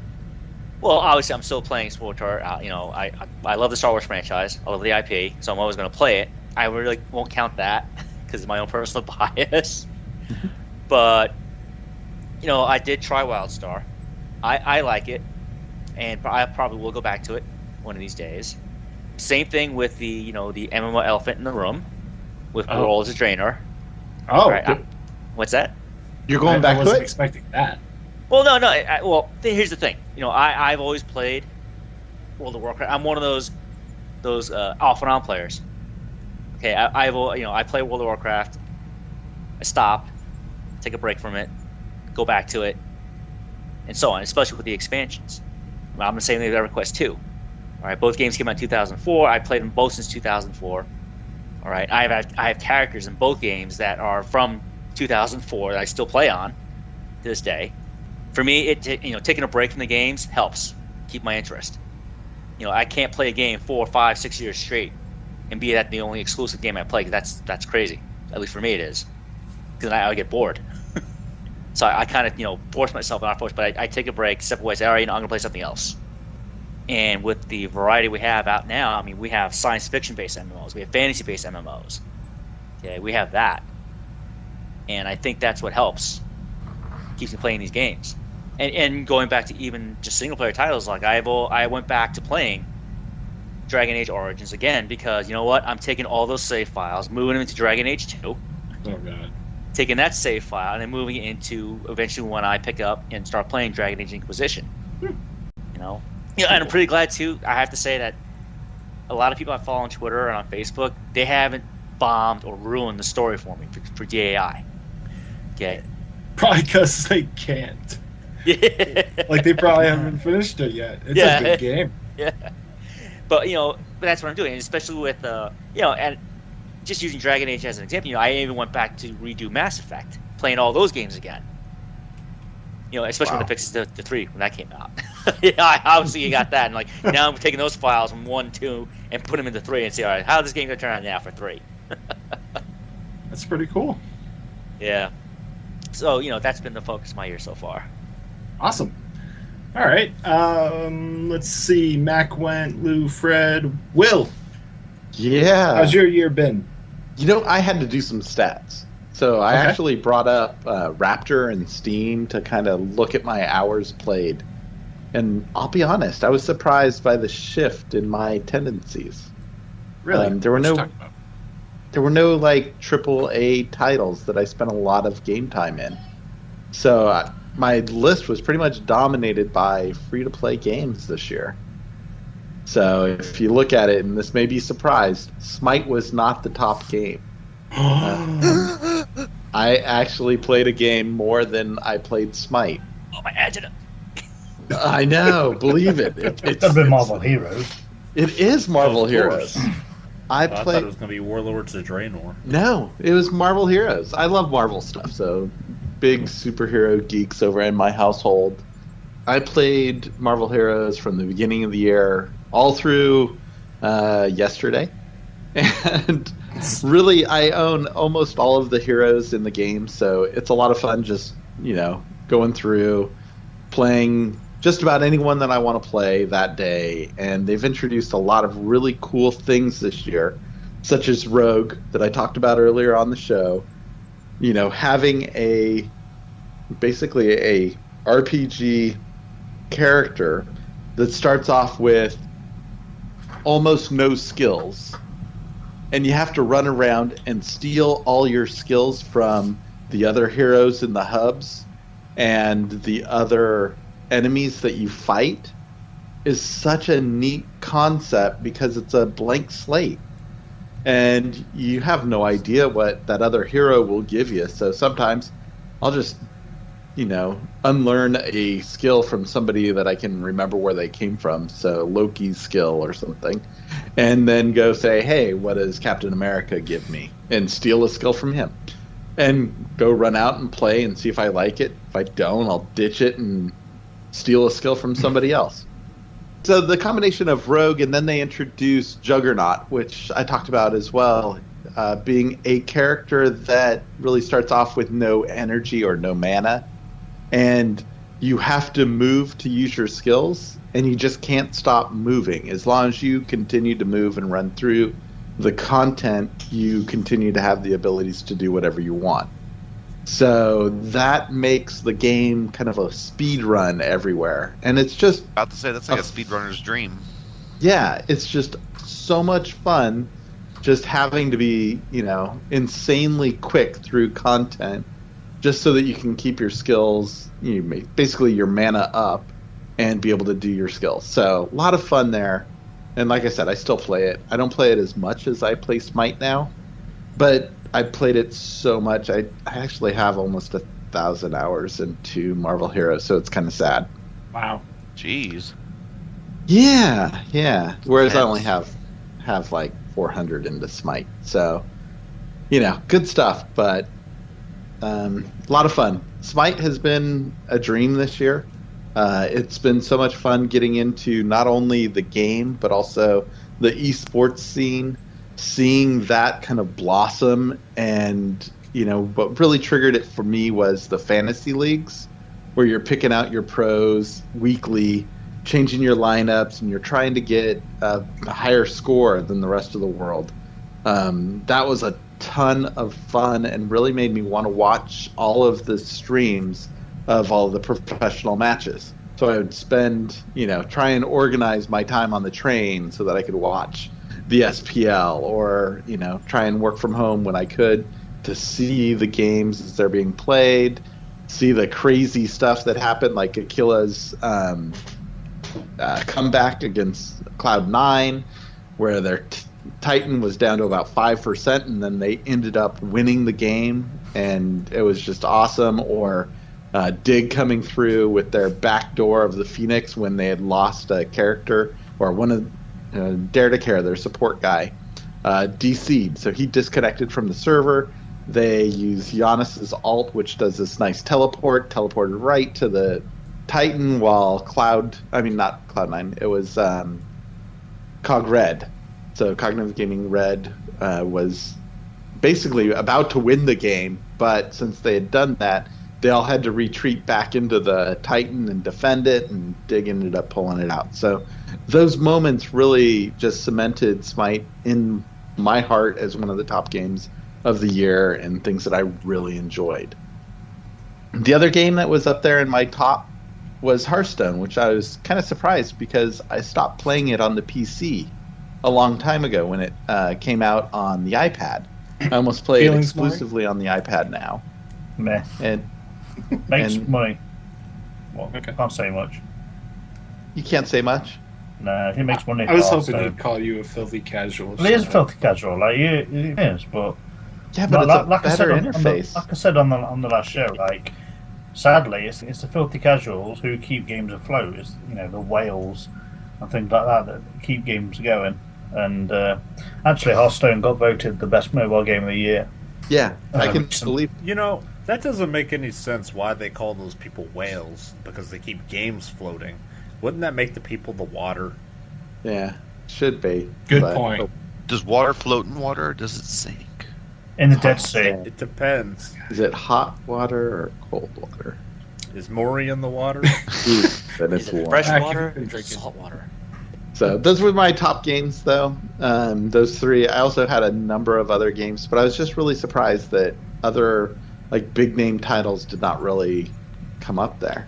They're all free to play, and I think everybody should try all three of those games because there's something that'll spark your interest in each one. Awesome. A lot of fun. All right, I'll go next, seeing there's a running tradition where Maury goes last. Thanks to starting this show and watching Free to Play and covering the international on this show, I really got into Dota 2 this year. I know it's been out for a while, but I've been having a ton of fun learning the game, learning all the different mechanics, all the items, checking in on the esports scene, learning all the teams, the players. I've actually become a pretty big fan of Evil Geniuses, mostly because I'm a homer and they're the only all-US team that competes at that level, but also because I really like PPD, Zai, Fear. So really been enjoying Dota 2. DayZ has had a ton of updates this year that I've really enjoyed, especially towards the tail end of this year. There was just an update today that I'll have to cover on the next time we do an actual episode. So that's been going pretty cool. I bought Assassin's Creed Unity, still haven't played it. Wow. My time is taken up by Dota, Smite, and then Unity sucks so much at launch that I don't even want to, they've put out 3 patches or 4 that are supposedly fixing it, but they lost my interest when it first came out, so now I'm just kind of sitting on it while I play a free-to-play game by Valve, so I kind of feel you, Will. Let's see, what else kind of happened I'm kind of with you guys. I'm kind of getting into Smite now. I'm a little late to the party. Good. Yeah, I've been having some fun with that. It's a lot harder because basically everything is a skill shot. I'm not a huge fan of the camera angle and stuff, but it is fun. I feel like when I'm playing Dota, it's much more tactical and more of a thought process kind of thing. But in Smite, it's a lot of you need to be good at skill shots. There's a lot of reaction. A lot of the stuff that make you good at shooters translates into Smite, in my opinion, and not so much into Dota. Yeah, I found it very immersive as well. You feel like you're part of the action, not just above the action. Does that make sense? I get what you're saying, but I don't necessarily feel like I'm not in the action when I'm playing Dota. I could see how someone couldn't because you're kind of the movement system's not the same. In Smite, you're moving with WASD. In Dota, it's click to move. So I get what you're saying, but to me, it's the action is still there. The team fights are still just as epic. The same kind of stuff that's going on in Smite, as far as moves and skill-based stuff that's going on that you have to be paying attention to, is still happening in Dota 2. Maybe not as fast-paced, and maybe some of the moves are easier because not everything's a skill shot, but I definitely kind of get where you're coming from. Watch Dogs, I bought that. I hated it. I was enjoying Final Fantasy XIV, but I stopped paying for it. I got the free month. I played, I think I got to like level 30, and I was actually like something I don't do in MMOs. So I was doing dungeons and shit. You was having fun with it, weren't you? Yeah, I was, dude. I was in a game, man. It is a good game. I mean, I played it as well, and it was good. I just didn't. Well, I was just playing Smite, and you just get drawn away. Yeah, definitely, and that's part of what it is. It's like I don't have the time to play Final Fantasy because I'm playing Dota, but it definitely it felt like a Final Fantasy game. Like the story was there, the action, the movement, and all the moves, and especially much more than say Final Fantasy 13 series and yes, things like that. It felt like closer to like playing 10 again, like for me. Yeah, which was what and 10 was probably my favorite one. So that was nice to kind of go back and feel that kind of feeling in a Final Fantasy game. But so good, yeah. I think I went back to SWTOR for like a bit, but then I kind of fell away, just because I don't have the money to do the sub thing. Choose your next words very carefully. No, it's really just a free-to-play model, honestly. If it worked better, like I don't have the money to sub. If I subbed, I think I'd play it more, and especially seeing my character is like level 43, so I'm real close to finishing the story. But I don't really have the money for it, so I feel like I'm wasting money if I sub and don't play. Send John money. Yes, give me money. You can donate on our Twitch page. Yeah, that is there. Yeah, donate $14.99 to John so that he can come play SWTOR for a month and see the end of his class story. Please. No, it'd take John longer. Yeah, it would. But I think that's really going to do it for... what are you, some kind of casual? Yes. Oh, calm down. It'd get really into SWTOR for one day, and then the next day it'd be like, what was I playing? I don't know, let's play a new game. New shiny. Ooh, new shiny. Oh, look, shiny Vulpix. Well, you know what? One of these days I'll get a shiny Vulpix, and then you'll see. No, you won't. No, you won't back. You're probably right.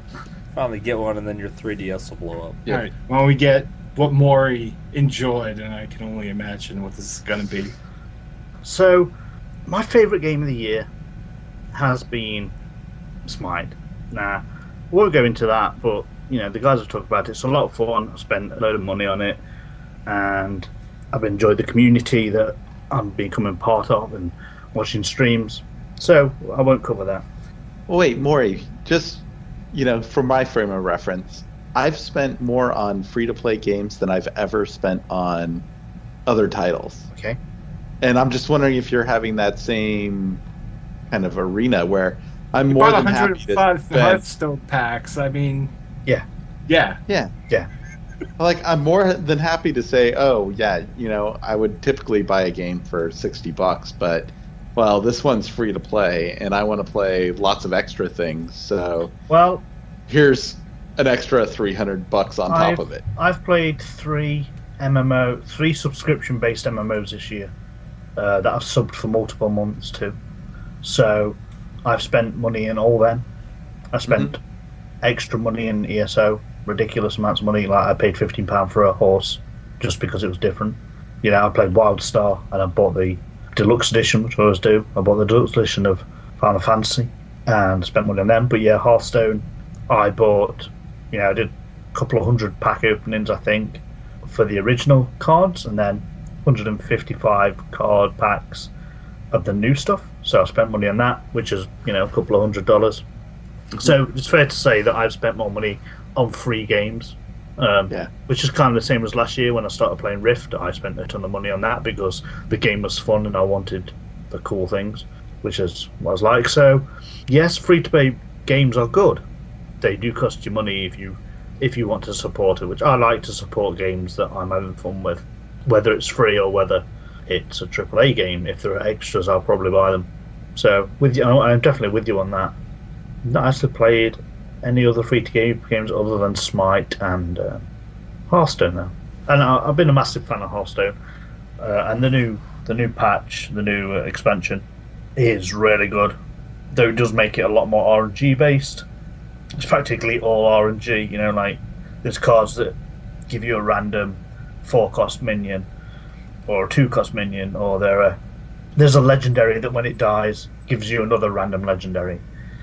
and there's just so much RNG now, which kind of makes it a little bit exciting. And then we also had Naxxramas, which I think was excellent.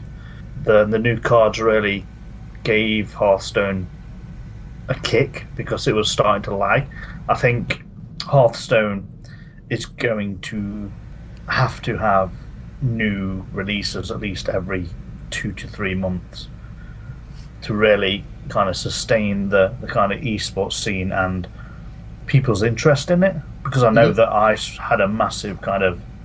I had no reason to kind of go back because nothing had really changed for months until like Naxxramas came out. Like there was nothing to get excited for about. Like the game's still great and the gameplay is still fun, but it's the same 6 decks and it was just stagnant. So I'm kind of looking forward to the new year and things like that. And yeah, we talk about Smite. Just had so much fun with that. But AAA wise, Shadows of Mordor. Yeah. I was actually going to say, I'm surprised nobody mentioned Shadows. Yeah, I'm surprised John didn't mention it, because I know we both kind of said that's probably our game of the year, as in, like, titles. Well, more people don't like to talk about games they're bad at. No, I beat Shadows of Mordor, and spoiler, there needs to be a new ring. You guys will figure that out if you play it yourself. But I did. I did. When I first streamed it and first played it, I was terrible. Because I fed and it just got hard, really hard. But I remember you talking about that. Yeah, I'm still on I'm like 80% through it now because I can't be asked to go on and finish it. But you beat the story though. I'll beat the story, but that's not right. That doesn't matter. Yeah, and I'm only 59% of the way through the achievements on Steam, so nah. Casual. I kind of gave up playing it because there was nothing in it anymore to play since I'd done the story, and like I wasn't into it enough to just grind warbands. Like I know some people just did the warbands and no story, but I like having a story to do. When I play Skyrim, I like taking part in quests that give me stories and things like that. Yeah, I can't. I can't play Grand Theft Auto and spend 3 hours just driving around shooting things like that. It bores me to death. Yeah, me too. But I know what about shooting things with rocket launchers? No, just like what I'll do is. Maybe it's like I'll make a save and then maybe I'll just go on like a 5-minute spree where I get loads of cop cars and just explode it. Then I'll just reload and play a game. Because like kind of like how you'll just destroy Winterfell sometimes. Winterfell. Oh wait, my bad. Somewhere way off. You mean Christmas? Yeah, you just got a murdering spree. Whiterun. Yeah. Sorry, I got like Game of Thrones mixed in there. I always do that. And actually, I'm glad you mentioned Game of Thrones because the Telltale series came out. Played the first episode. I need to get that. I keep forgetting to. Yeah. I'm really excited for episode 2. Like it ends on a shocker, very Game of Thronesy. And the rocker or the shocker? The rocker shocker. It's not a game I played, but a game I was happy to see have improvements was the Metro Redux release. Mm-hmm. I think they did great things to that. I know they made a lot of changes to 2033, I think it's called. And Last Light had some improvements. Like I was really pleased to see them do that. But yeah, the Telltale Game series, Game of Thrones, was really good. I really enjoyed that. I'm really excited for the next episode. I'm actually going to buy it my brother for Christmas on the PlayStation, so he can enjoy it as well. Yeah, cool. Because I think he'll have a lot of fun. Because we love that's actually one program that we actually sit and watch together. Like. Usually I'm in here on the PC, he's watching wrestling or some podcasts about wrestling, and never the twain shall meet, but like we actually sit and watch Game of Thrones and go like, oh my god, he just shot him while he sat in the toilet, like. Yeah, because that comes on every night after the Queen gives her speech. Oh my god, Christmas. Yes, it's Christmas episode. It's Christmas Day. Christmas Day, I was sitting watching the Queen talk about wearing your tie. Wearing my tie. Wearing his tie, yeah. Yes. Probably Taz this year with... Yes, I do stand up for the national anthem, put my hand over my heart. God save our noble Queen. Meanwhile, somebody's walking by the window and they look in there and they're like, hey, look, Daddy, it's an obese Santa victorious, happy and glorious, long to reign over us. God save my country, 'tis the sweet land I do have a Santa outfit. Oh, do you? Yes, I actually. Yes, I used to wear it, but I don't so much anymore because I'm too fat for it. We should stream some Smite, and you But should dress up as I've Santa also, Claus. I do have a black got the Santa pockets hat that says Humbug on it. I can't remember where it is. And actually, I went a couple of years ago. I went shopping. We just went random to buy a Christmas card in this Christmas shop, and like, I'm really bad at saying no. Like, we had someone knock on the door, and they knocked on the door and said, "Hello, we're collecting charity. Can we come in?" I was like, "Yeah, okay." And then I ended up paying about £50 to an old people's charity, and then the guy handed over a welcome pack with a tea bag in it. And you could have sent that to me.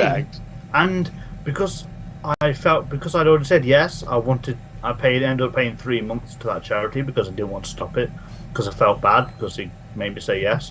But anyway, I bought this. I went to buy this card at this shop, and then the woman at the counter said, "Hey, look, we're selling these plates here for £1. Would you like it?" And I said, "Yeah, okay." And I ended up with a plate with a gingerbread man on it. So coincidentally, this is also how Maury became a Jehovah's Witness. So now every Christmas Eve, I get a mince pie and a glass of milk, and I sit at my computer desk playing games, eating a mince pie and drinking milk off of my little gingerbread man plate. Well, at least you put it to use. Yes, I actually used it for £1. And exactly, it was only £1. And £1. £1. And Tucker Gingerbread Man is actually getting the free Smite icon this week for Saturnalia, or at least between the 17th and the 18th or 20th. You can get a free icon with the gingerbread man being eaten, so it kind of ties into my plate. Mm-hmm. Sure. And for our American listeners at home, if you don't know what a mint pie is, just picture a moon pie with mint frosting. No, it's got nothing. No, it's got no frosting. You said mince. It's mince. Mince, like mince meat, like fruit Which is peel. nasty. It's fruit peel, oranges, bits of raisins. Like, it's horrible. Oh, yeah. Those are the parts that you don't eat. So basically, you eat the stuff out of the garbage disposal. Yes. Well, you know, in America, you all waste food because you're dirt cheap, because it's all made out of processed and genetically engineered cows. Just the way we live. But you'll notice when we sit in our computer chairs, we can get up without taking the chair with us. All right, guys. Let's wrap this up with what everyone's been waiting to Like hear. presents? Yes, like presents. How did ESO fail us? Mac, how'd your experience with ESO go? Well, my experience was... You should let Will go first, because he's the one that actually liked it. No, I said it's not the worst. It's probably... Hey, you had the closest thing to a compliment that any of us had. Yeah. Its So closest compliment you go was ahead it's and not go bad. first, Yeah, well, and then we'll tell you why you're wrong. you know, I could get in the game. Now, Yes. we say that a You could lot, log in- but... you could log in on the very first hour it launched as well. So you just basically took a stab at Ubisoft. Well, no, not just Ubisoft, but also Blizzard. Arcade.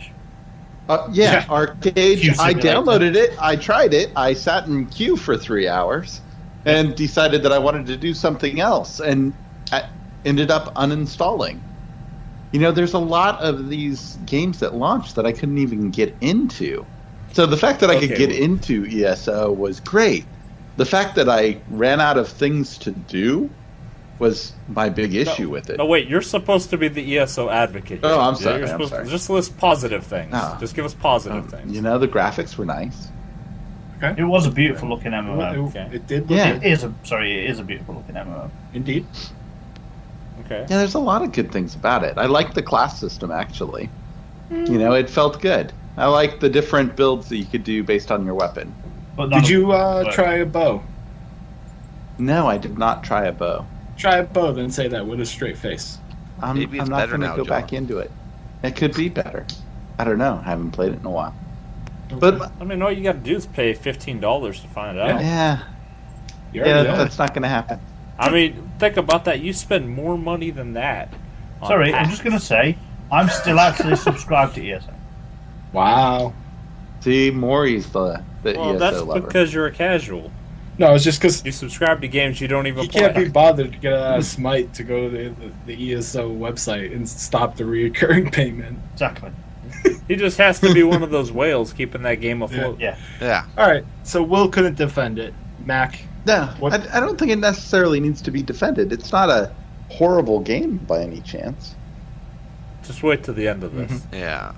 Go ahead, Mac. All right. Well, for me, it was, I couldn't, like, I played it and I'd get like 15 levels in and then like I would just get bored with it. Then again, I'm not an MMO person, but I felt kind of bad because like I expected it to be, I don't know, I didn't get into it like I got into other Elder Scrolls games, but I bought like the Super Imperial Physical Edition for like $100 and something bucks, so I could, why, I don't know. I have a statue that's on my nightstand right now to keep the demons away, and I have a book that I haven't read yet.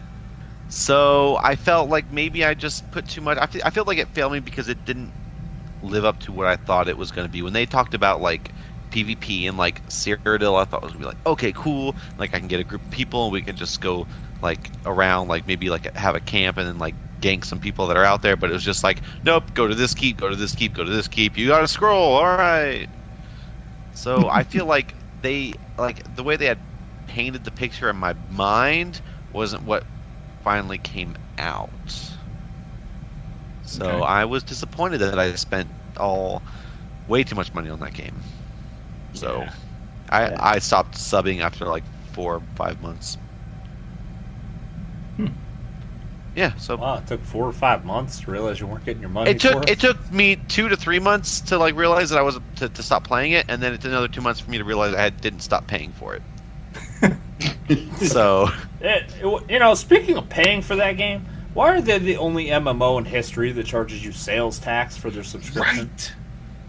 Just ain't I don't right. remember that. Yeah, there's sales tax. on Yeah, their site. like they would charge me, and it would be like $16 and some change. Every other game, dating back to EverQuest 1 all the way up to SWTOR, it's $14.99, and that's the exact charge. ESO throws tax in there too. Yep. I'll go ahead and talk about what my gripes were with ESO, because everyone on this call was more or less looking forward to ESO. We were all part of a community that was really invested in ESO. And then it launched, and a few things really bugged me. So something that had, from my experience, been something that you were seeing a lot more of in our MMOs was the ability to play with your friends once you have outleveled them. So example being, Morq is much better at MMOs than me, but in ESO, he would get way far ahead of me, and then he couldn't come back and do the content with me because if he did, I wouldn't. If we were partied, I wouldn't get any experience, or vice versa. So, like, there was no mentoring system. On top of that, the phasing, it made it really hard to just play with a group of people without losing track of them. And it's like very counterintuitive to me for an MMO to phase you away from your party. yeah, their phasing system was really messed up. Yeah. And then the gameplay itself, like you said, it was a beautiful game. The class stuff was all right. The bow I didn't really enjoy as much as I did in previous Elder Scrolls games. And I'm like a realist. I was looking at it from, okay, they're making an MMO. It can't be exactly like an Elder Scrolls game, but there's still some things that I just don't think should have been missing, like no Dark Brotherhood, no Thieves Guild, stuff like that. I get that this is all stuff they're working on. Some of this has been fixed, but I just don't think it should have launched without that kind of content being an Elder Scrolls game. Also, the PvP in the beginning, you could have veterans, vet rank people in there, and if they became Emperor, they were like impossible to kill, so that put a real like damper on a lot of that, even though the PvP at first was a lot of fun. Also, like the way Cyrodiil looked, yes, there are locations that are similar between Oblivion and ESO, but if you look at it in all honesty, ESO's Cyrodiil looks nothing like the actual Cyrodiil. There are way more impassable hills. So, it just didn't live up, kind of like Mac was saying, to the hype that was kind of built around it. And then I think I got burnt out on it, didn't get to play with the people I wanted to play with, so it was a real bad experience for me. What about I you, can see Lou? that. Not have you for a while. ESO, it was just, I was just disappointed in it. All right, I'm not going to say it's a bad game because it does have a lot of potential. I mean, we've all seen what it touts, what it wants to do, and I applaud them for that. They want to push, at least as far as they can, their version of an MMO forward, and I like that. As mentioned before, I guess one of the biggest hurdles they've had to overcome and still have issues with to this day. I mean, granted, the game has only been out for less than a year. Yep. Okay. But again, when I see the initials MMO, RPG, right, massively multiplayer online role-playing game, to me the crux of that is you encourage people to play together, right? Especially with group content, because older MMOs I've played in the past, obviously they've incentivized grouping up, meaning you got a slight XP boost when you grouped up, all right, or you had a shot at a better loot table associated with that content. Meaning, you could have taken it solo, but guess what? Because or there's a way to take it solo, but you know what? Because you took the time to coordinate 4, 5, 6, 7, 8 people to tackle certain content, you know what? Here, you get this. You get this for your time, your effort. Okay, and I felt initially, the game didn't encourage that. Obviously, with the phasing issues, okay, where you have these decisions written into the quests that you're trying to do, and it radically affects the storyline to the point where what do we all see? We all experience the point where players, our own group mates, disappeared in front of us. Yep. Okay, and I look at that happening and I realize, you know what? Okay, I understand what they're trying to do with the phasing, but then again, you have another MMO that's out there currently existing, or even some single-player RPGs that are out there. Okay, where you have situations like this. Like, I will bring Star Wars: The Republic in there. Okay, you can group up, do group content. You will make decisions based on that quest that can go one way or the other. And you know what? The way BioWare has written those scenes or those quests, to where, all right, you affect the decision. Obviously, all right, for those who are not familiar with Star Wars: The Old Republic, how it works, you can have light side, dark side choice, which will decide what kind of cutscene you see, right? And whoever wins the high roll, you get to see that scene. So if you roll for a dark side decision, you lost the roll. Fine, you know what? You're going to see the light side choice. You're going to see what happens when the good guys, all right, no, we're going to do the good guy win. All right, and that's something I think that they should have done with ESO. Say, all right, you know what? Yes, make your own decision in the game. You have your freedom to make your decision in the game, but we're not going to write it in a place to where, oh crap, because you chose A, we kind of hardwired the game to go this way with A. So when other people chose B and C, they got to go here now. Yeah. So in the end, does that encourage grouping? No, because it's a pain in the ass. That is, to me, that was just a simple oversight. Like, how the hell did you write quests like that?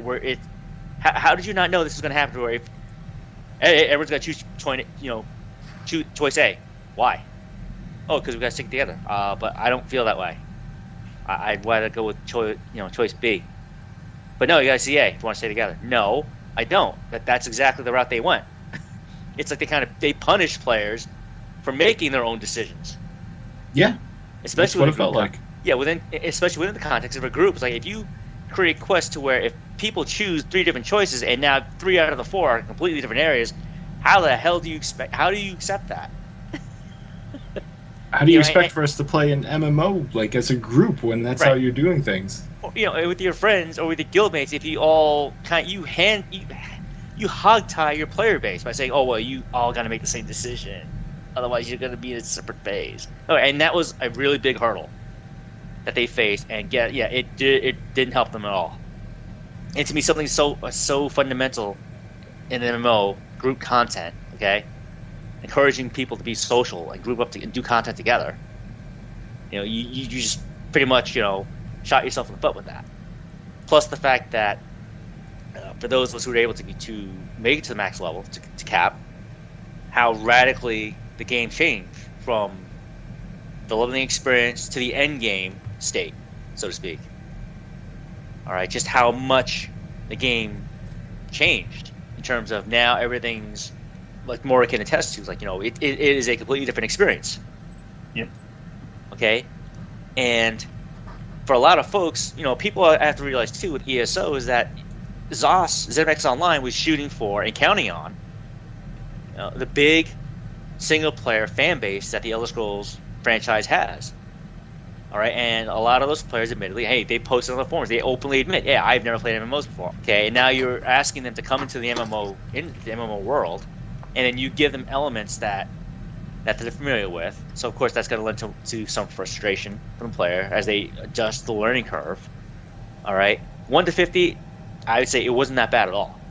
Okay, it's a fun experience. Yep.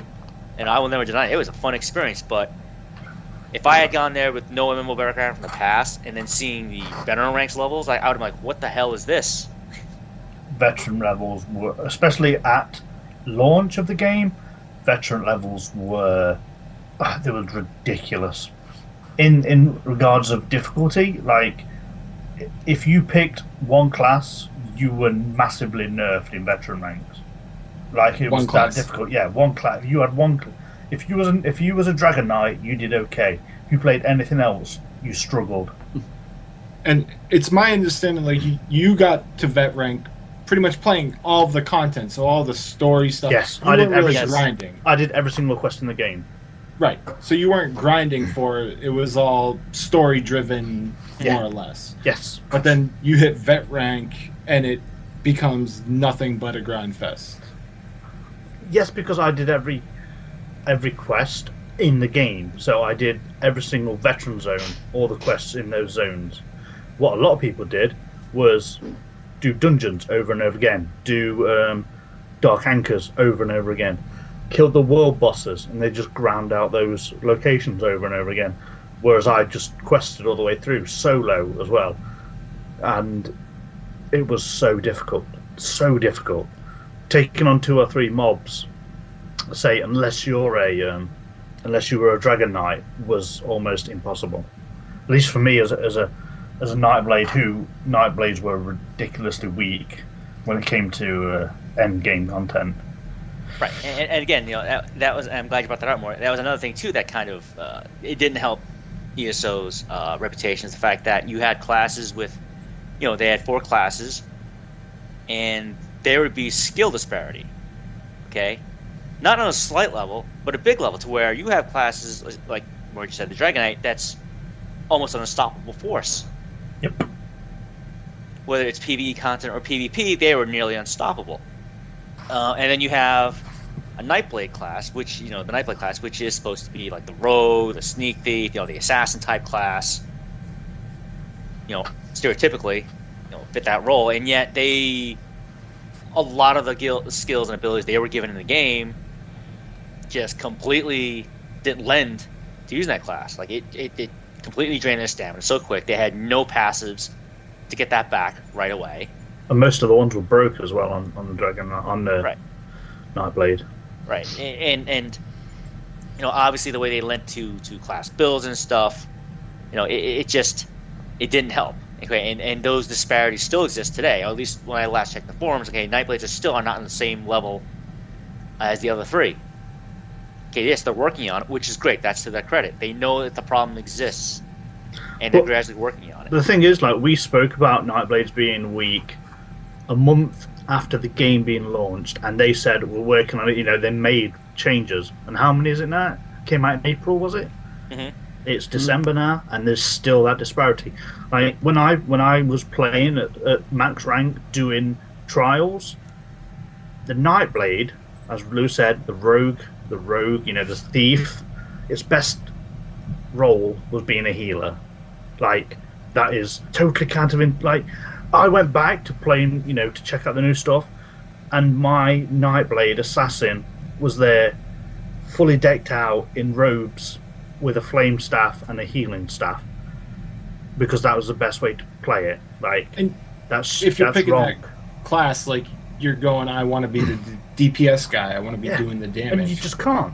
Like, I had my second ult, Beardarren, was a Dragon Knight with a sword and shield, and I could kill a group of mobs quicker with a sword and shield than I could with a DPS focused Nightblade, and that's wrong.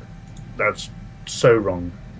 Like when I was trying to queue for, say, trials or dungeons, veteran dungeons, because I did all those. Like people didn't want to take you if you're a Nightblade. Like, they just wanted 3 Dragon Knights and then a Templar to heal. Like it was unplayable. Right. And that's one thing for me that really annoyed me. It was I wasn't happy with trials. Like Adventure Zone sounded amazing at the start, but you actually got there and it's just a massive grind. And then the trials were a joke, in my opinion. I don't know if you did the trials, Lou. No, but I was actually getting to that point. I was getting there. I was gearing myself up for that. Okay. But the thing is, yeah, I mean, seeing again the disparity between the classes, and you look at the leaderboards, you know exactly what the teams are composed of. All right, the teams that are actually putting their names up there, beating the trials. You can see the class breakdown, and you know there's a class or two that they're excluding because they know it's not going to work. You know, when the players themselves are showing on the screen, hey, yeah, we beat your stuff. Here's our team. This is what we did it with, and it's consistent over time. It's like, wow, we need to fix this. But to their credit, they know the problem exists. And they also want to keep to their release schedule. I'm just waiting for the point to where, yes, you do have an aggressive release schedule, content release schedule. That's great. That's cool. When do you admit that you have issues that still need to get addressed, and you've got to learn to bite the bullet one of these days and say, look, we're not going to release this content. We have to focus our efforts on fixing what's broken. Yeah, I mean, talking about that, WildStar did exactly that. They promised monthly releases of content, and I think last month they came out and said, look, we can't do the workload. Like it's not possible. And they've gone through a quarterly release schedule now, and maybe ESO need to do that. Maybe that's what's going to work. We'll see. Yeah, I think that's something that I think not just ZOS, but any game studio should try their best to adapt that model, because in the end, especially for if we're talking about Elder Scrolls Online, the fact that your game's not even a year old. Okay, you have major issues affecting your game. Okay, it's not a secret that the community is mixed about you, and it doesn't help your case when it's easy to go on the net and see all these other game sites say, yeah, I would try the game, or I left the game because of, or I'm not touching the game because I heard or I've seen. No, it doesn't help your case, and you still want to release new content. Right. Fix what's broken. Yeah. I mean, and here's, again, to their credit, they are very communicative with their player base. They're very open. I think their player base will be very understanding if, Paul Sage and Matt Fire said, look, they just did their latest road ahead. Okay, what they're promising in the future, what's coming up in the next year. Near term, long term. I think that what they need to do is say, look, this is what we have planned. These are still outstanding issues that we need to fix, because otherwise, if we're not going to make our first year anniversary, it's not going to come off too well. What's it going to be? 1 year anniversary ESO.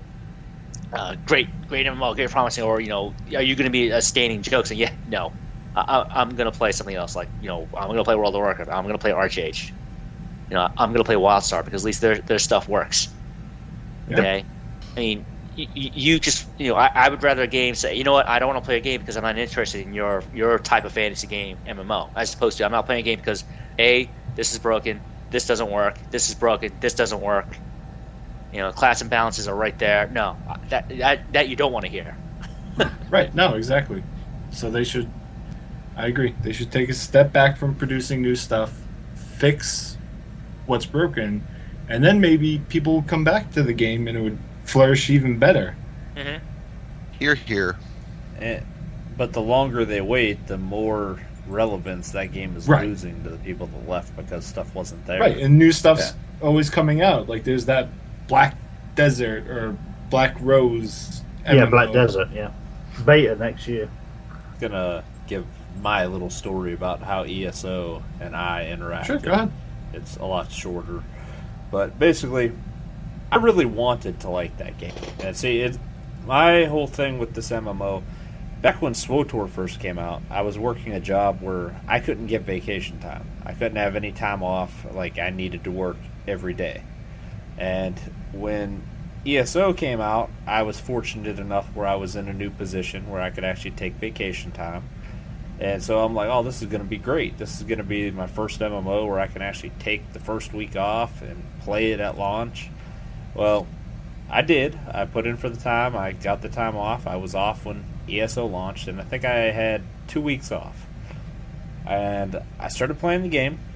I tried playing with my friend Mendel, and we ran into the issue of the phasing, where it seemed like every time one of us was either one quest ahead or behind the other, so we would try to group up, even though we were the same level, and one of us just couldn't see the quest mobs in that area because we'd already done the quest there, so we had to wait for the other person to finish catching up, and then we could play together for a little while. But, you know, night after night, that was just getting old. And at launch, and, you know, I do understand at launch games aren't always available, but it quickly got to a point where it seemed like the server was actually down more than it was up when it was time to play. And it got to the point where about 3 or 4 days in, I'm like, man, I'm just wasting my vacation time because I put in to play this game. Half the time the server's down, and when I actually do get in and play, I'm not having that much fun.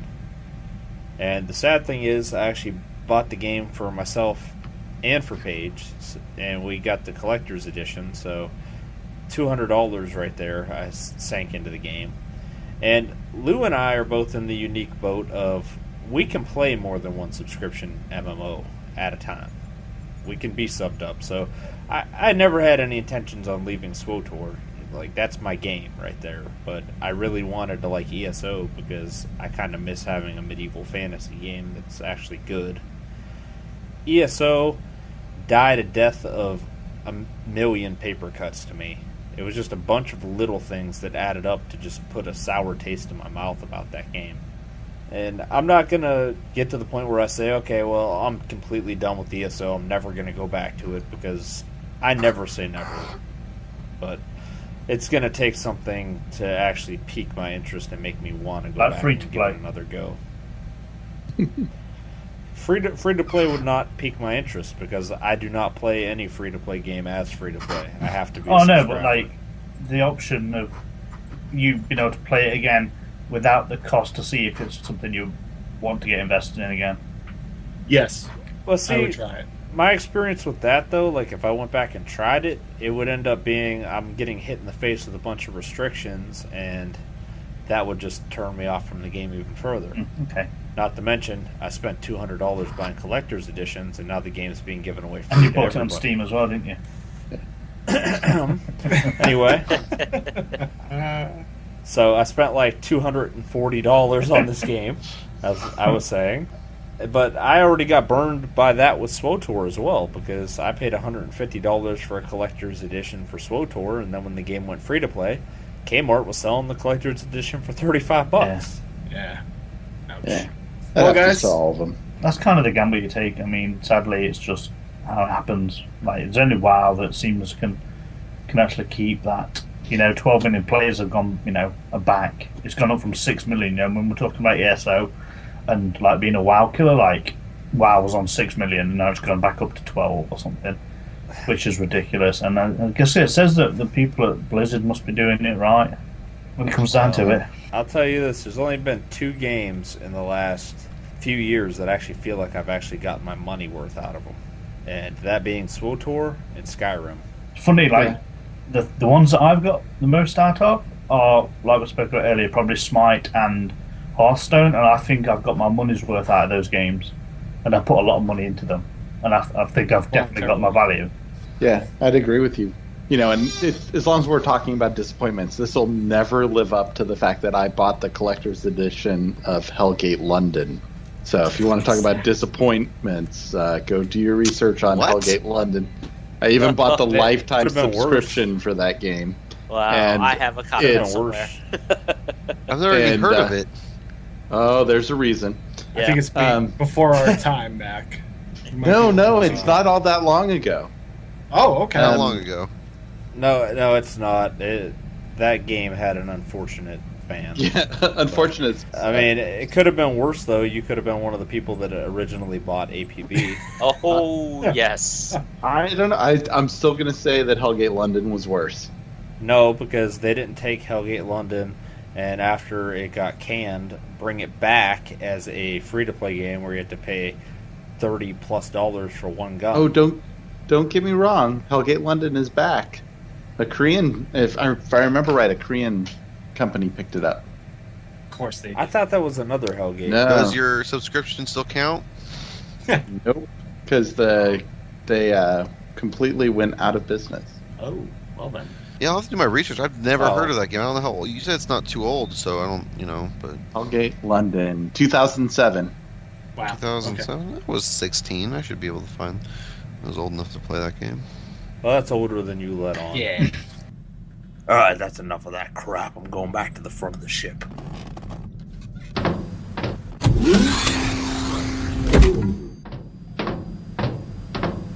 Alright, Kimbray, tell these people how they can get a hold of us. You can hear more of John, Mac, Will, and Maury on the Core Gaming Podcast. I highly recommend you check them out. They're an explicit show, and what you've heard today is only a taste of their full potential. You can also hear the raw version of the discussion featured on our show in their feed. To find them on Twitter, John is at JSupa, SUPA 508. Mac is at Macardia, MAKARDIA. Will is at Sovereign, SOVRUN. And Maury is at Morku of Tamriel. I'm not going to spell that. You can find out more about our show at StarWarsBeyond.com. Like us on Facebook at Facebook.com/StarWarsBeyond Podcast. Send us an email at StarWarsBeyond@gmail.com. Tweet us. The show is at StarWarsBeyond. Fred is at SithLordCorv. Lou is at GamerGuy11B. And Paige is at Asafiri. Beyond the Stars is an independently recorded fan podcast made in association with NSG Productions. And now, Paige, it's time to say goodnight. Good night from the front of the ship. Good night, everybody, and Happy New Year!